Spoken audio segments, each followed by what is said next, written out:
Assalamualaikum warahmatullahi wabarakatuh. Bismillahirrahmanirrahim. Alhamdulillahirabbil alamin, hamdan na'imin, hamdan syakirin, hamdan yuafi ni'amahu wa yukafi mazidah. Ya Rabbana lakal hamdu kama yanbaghi li jalali wajhika wa azimi sultanik. Allahumma salli wa sallim ala sayyidina Muhammad wa ala alihi wa ashabihi wa man tabi'ahum bi ihsan ila yaumiddin. Gimana kabar kalian hari ini? Tentu Pak Ir berharap kita berdoa bersama, kita semua dalam keadaan sehat, sehingga kita bisa beraktivitas dengan baik, beribadah dengan baik, insya Allah. Baiklah anak-anakku semua, kelas 11 SMK semua jurusan. Hari ini kita akan melanjutkan materi PAI kita, yaitu bab yang keempat dari semester Gasal ini tentang beriman kepada Rasul-Rasul Allah. Langsung saja. Pada pembahasan kita kali ini akan ada 4 hal yang ingin Bapak sampaikan agar insya Allah bisa memperjelas tentang materi kita.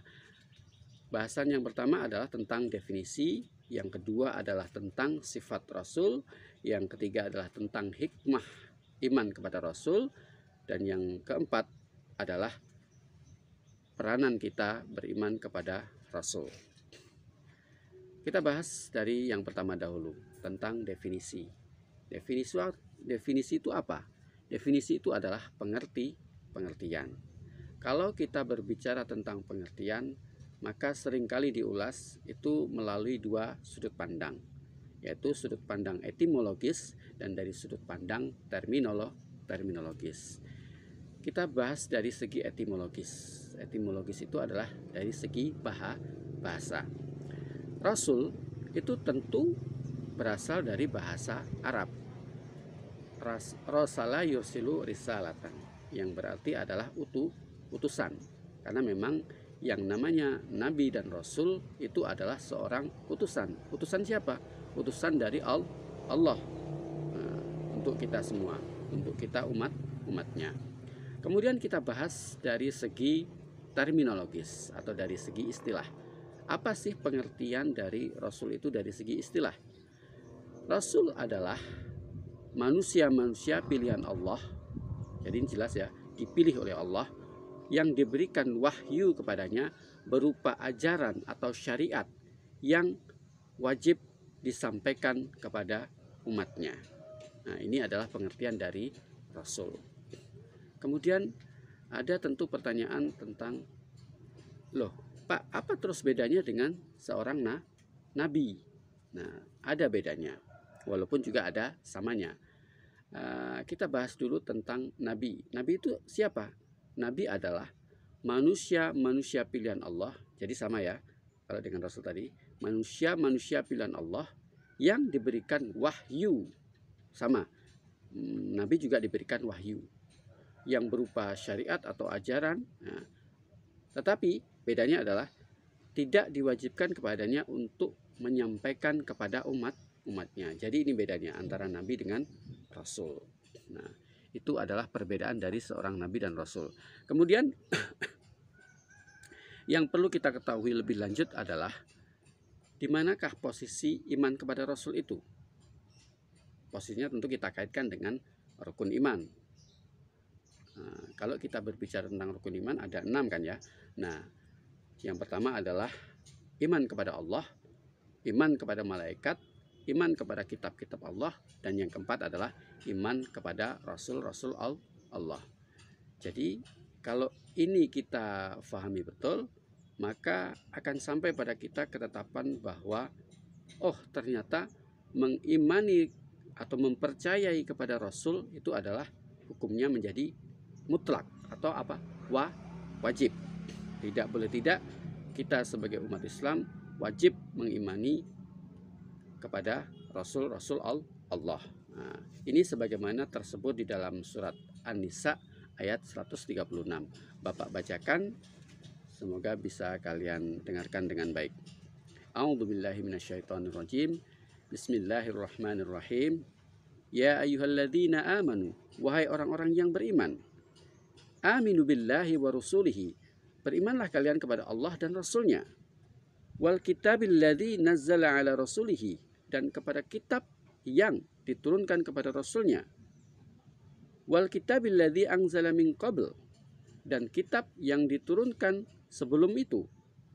Wa may yakfur billahi wa malaikatihi, dan barang siapa kufur kepada Allah dan malaikatnya, wa rusulihi, dan kepada rasul-rasulnya, wal yaumil akhir, dan hari akhir, faqad dhalla dhalalan ba'ida, maka sungguh dia telah tersesat sejauh-jauhnya.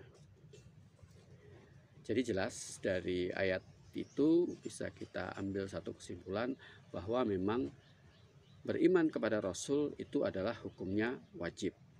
Sebaliknya, ketika kita dikatakan tidak mengimani itu semua, maka kita dikatakan sebagai orang yang tersesat. Kalau tersesat tentu sudah tahu ya konsekuensinya. Sudah pasti an-nar atau finnar kembalinya ke neraka jahanam. Semoga kita terhindar dari itu.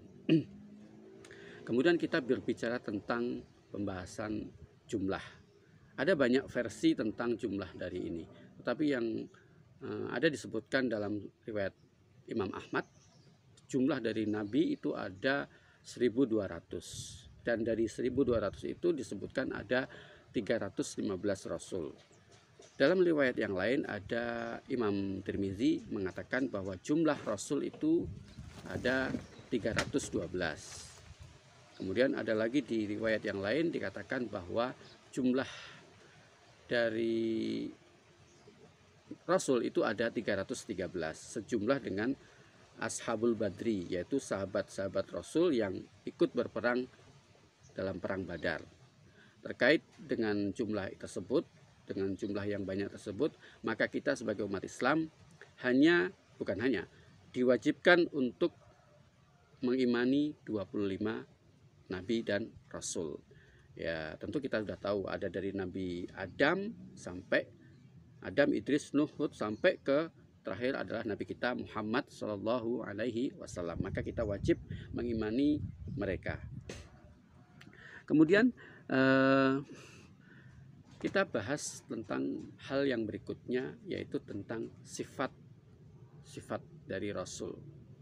Dalam pembahasan sifat Rasul ini ada 3 macam yang perlu kita ketahui, yaitu tentang sifat itu ada sifat wajib, kemudian sifat jaiz, dan sifat khas. Sifat wajib tentu sifat yang wajib melekat padanya, sifat jaiz sifat yang bisa atau boleh berada padanya, dan sifat khas yaitu sifat yang khusus.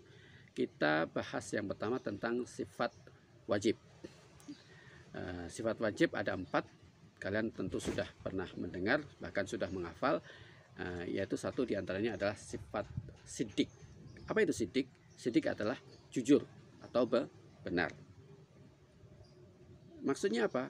Bahwa seorang nabi itu memiliki sifat seorang yang sangat jujur. Sudah pasti seorang nabi tidak akan mungkin seorang nabi kemudian dia itu berbohong. Tidak akan mungkin. Seorang nabi pasti benar, pasti jujur dalam setiap ucapan, setiap tindakan. Ketika mendapatkan wahyu dari Allah, sudah pasti dia jujur menyampaikan kepada umatnya. Tidak mungkin dia bersifat mustahilnya ya. Kalau tadi ada sifat wajib, maka ada sifat mustahilnya yaitu kizib, bohong. Maka Nabi tidak mungkin bersifat kizib atau bohong. Sifat berikutnya adalah amanah. Arti amanah adalah menyampaikan. Lebih khususnya adalah bahwa Nabi itu pasti dan niscaya akan menyampaikan apapun yang Allah ilhamkan kepada dirinya atau Allah wahyukan kepada dirinya kepada umatnya. Itu adalah sifat dari seorang Nabi, amanah. Dan tidak mungkin atau sifat mustahil dari beliau adalah khianat. Tidak mungkin seorang nabi itu akan bersifat khianat. Sifat yang ketiga adalah tablik. Tablik artinya adalah menyampaikan. Yang tidak mungkin atau sifat mustahilnya bagi seorang nabi adalah kitman. Kitman itu adalah menyembunyikan. Kalau kita kembalikan kepada diri kita, kadangkala kalau sesuatu hal tidak sesuai dengan logika kita, sesuai dengan perasaan kita, kadangkala kita masih sedikit-sedikit menyembunyikan, ya kan? Ditanya apa, jawabnya apa. Nah, itu mungkin ada pada diri kita. Tetapi pada seorang nabi atau seorang rasul, dia pasti tidak akan memiliki sifat kitman atau sifat menyembunyikan. Sifat yang terakhir adalah fatonah. Apa itu fatonah? Fatonah adalah sifat cerdas, atau dengan bahasa lain adalah seorang nabi itu pasti memiliki kecerdasan yang lebih di antara yang lain. Tidak mungkin Allah itu memilih rasulnya dari kalangan orang-orang yang bodoh, tidak akan mungkin. Karena apa? Karena nanti dalam perjuangannya pasti akan menemui banyak masalah dan harus bisa segera mengatasi masalah tersebut. Makanya seorang nabi pasti memiliki sifat fatonah atau cerdas, dan tidak mungkin sifat mustahilnya adalah baladah atau bodoh. Tidak mungkin seorang nabi itu adalah seorang yang bodoh. Kemudian sifat yang berikutnya adalah sifat jais, atau bisa dikatakan sebagai sifat al-ardul basyariyah, yaitu sifat-sifat kemanusiaan. Apa itu? Bahwa nabi itu juga manusia. Artinya nabi itu bisa merasakan lapar, bisa merasakan haus, bisa merasakan sedih, bisa merasakan senang yang bukan kepalang. Bahkan nabi juga seorang yang berkeluarga, punya anak, keturunan, dan lain sebagainya. Pun juga seorang nabi bisa meninggal, sama dengan manusia yang lain bisa meninggal. Ini adalah sifat al-ardul basyariyah atau sifat-sifat kemanusiaan, sifat jaisnya rasul. Berikutnya yang ketiga dari macam-macam sifat itu adalah sifat khas atau sifat khusus, ya. Ada beberapa macam. Salah satunya adalah ismatur rasul, atau bahasa lainnya adalah maksum.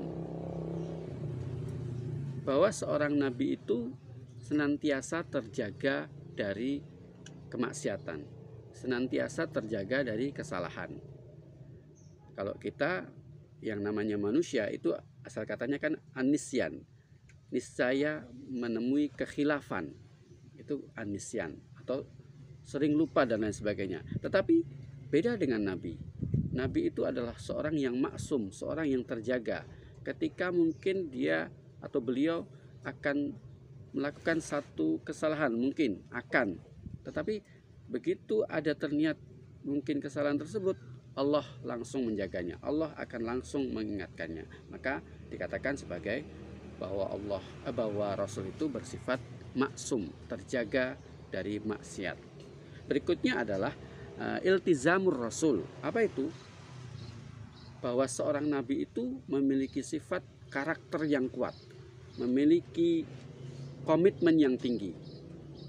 Kalau kita mungkin berbicara dengan diri kita lah, dengan orang-orang sekitar kita, ketika kita memperjuangkan sesuatu, ketika kita menggebu-gebu untuk berjuang, tapi akan ada satu momen, akan ada satu waktu dia akan down.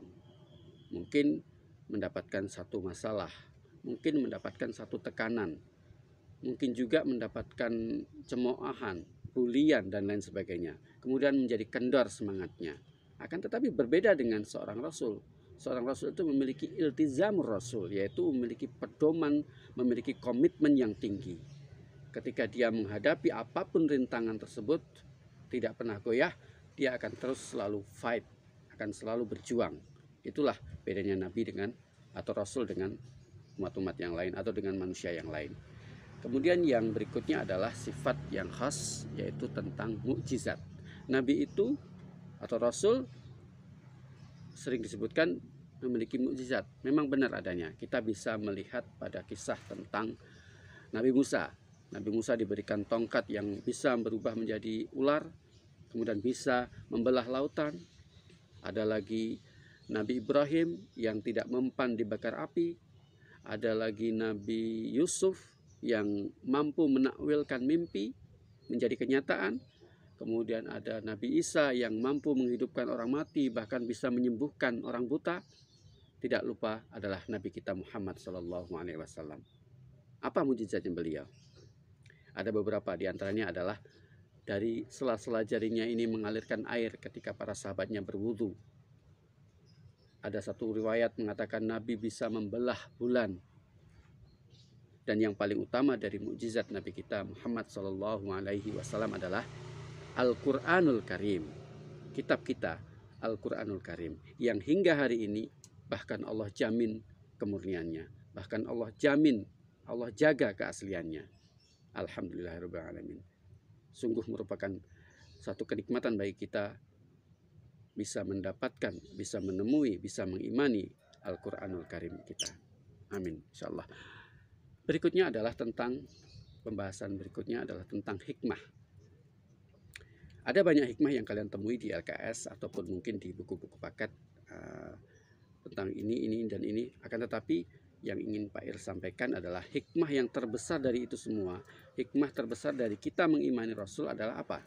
Bahwa kita akan sampai pada satu puncaknya, yaitu kita bisa mengakui maaf.